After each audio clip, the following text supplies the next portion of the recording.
According to the CDC, seatbelts saved about 15,000 lives in 2016. Drivers should always remember to click it before they get on the road. According to the police report, the armed robbery victim did not lock their front door before leaving.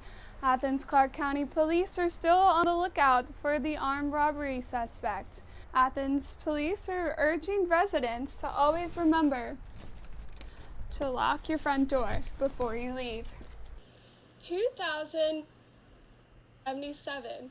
That's how many flags were put out on school grounds at North Oconee High School on Sunday. Each flag represents a life that was lost on the 9/11 attack. And we go to our top story tonight, where reporter Peyton Lewis is live in the newsroom after visiting a local gun shop owner who informed her on Georgia's campus carry law and gun safety. Peyton? With this cooler weather comes lots of fun fall activities. Grady News Source reporter Wellesley Kessel has more on what Northeast Georgia has to offer. Guys, this is Julia Sanders, and this is your Grady Daily. If you didn't get tickets for the Notre Dame game this weekend, don't fret. You can go to the game watching party at the Georgia Theater. It is free to attend, but you must RSVP at ndatlanta.com. Hold your horses. I'm not done talking about sports yet. Last Friday, the UGA equestrian team hosted the Red and Black scrimmage to kick off this year's season. The Red team beat the Black team 10-9. UGA gave Notre Dame 8,000 seats, which meant there would be 500 more people than could fit in Sanford Stadium. UGA Athletics also put extra bleachers underneath the scoreboard so 500 more people could fit. Even with the extra seats, students have trouble finding a place to sit. Sophie Good, a senior studio art major from Gainesville, said she and her friends had to leave when some adults told them they were sitting in their seats. We just weren't getting heard out by these people. We were getting cursed at. We were getting physically pushed. There was no intervention from staff or any police officers to make the situation calm or anything like that, so we just ended up leaving. Josh Brooks, UGA Deputy Athletic Director, explained over the phone why he thought some students had trouble finding seats. He said he thinks many students were confused over sections 138 and 139. Being students, and I think with this high of demand of the number of students entering this game, I think it caused some confusion with students going down there, and our staff probably could have managed that better on our end of holding that line and showing students where they couldn't sit. I think some students got down into that area thinking they were open seats, and then they had to move, so it caused obviously some frustration. I'm standing here at North Oconee High School, where I spoke to Principal Philip Brown and a North Oconee High School senior about the 9/11 Flag Memorial. High school students who weren't even born when 9/11 happened still think it's important to honor the victims of the 9/11 attacks. North Oconee High School students, staff, and parents set out American flags on school grounds to honor those who died. McCord Camp was one of the high schoolers who got students together to put out the flags. He says this is their third time doing it. It's a good project to do because it brings us all together as Oconeers, and it also brings surrounding cities and towns together to do this. And in our country right now, it seems like we don't really agree on much, but this is all something that as Americans we come together on. McCord is part of a club called Young Americans for Freedom, and he and many others spent 15 to 20 minutes setting out the flags. They plan on keeping the American flags in the ground until tomorrow. I think it's good that we remember these people because it has all affected us in some way. The principal at North Oconee High School says they plan to have the 9/11 Flag Memorial for years to come. Back to you, Skylar. More and more University of Georgia students are getting involved in politics as the 2020 presidential election approaches. Adia Adu, a third-year public relations and sociology major, saw that many young adults got involved in politics when Democratic candidate for Georgia Governor Stacey Abrams ran for office. Within the last 2 years, I feel like we've had really good Democratic candidates like Stacey Abrams, for example, who utilized a bunch of youth in her campaign, which motivated swaths of young people to get involved in politics. It's not just in the 2016 presidential election that people had open ears and eyes to politics. According to the United States Census Bureau, young voter turnout for ages 18 to 29 increased to 36% in 2018 compared to 20% in 2014. This was the biggest percentage jump of any age group.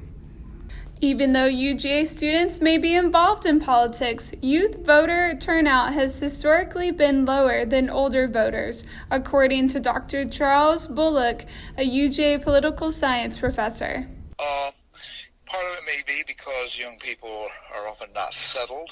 That is, they may be away going to college, they may be serving in the military, they may have recently moved to a community in search of a job, where older voters are more likely to have established roots. The Turning Point Group, a political group at UGA, tabled in front of the Zell Miller Learning Center today in order to get people to register to vote. Trey Lance, a second-year UGA student from LaGrange, talked about what he has noticed with young voters. I see people that come up to our table every day and they're like, hey, I just know I need to get more involved in politics. I realize that it's important, and that's something I really like to hear.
pick your major?